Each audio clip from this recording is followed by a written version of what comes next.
I live in a newly constructed home. If you live in a newly constructed home, your house is probably heated by a heat pump, which means you're cold.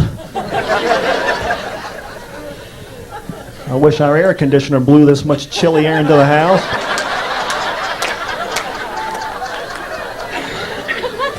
You know how a heat pump's supposed to work? It's supposed to take the warm air from the outside, bring it inside. Which is the reason I'm inside, because it wasn't warm enough outside.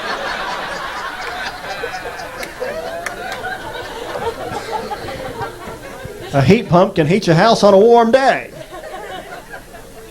So can a screen door.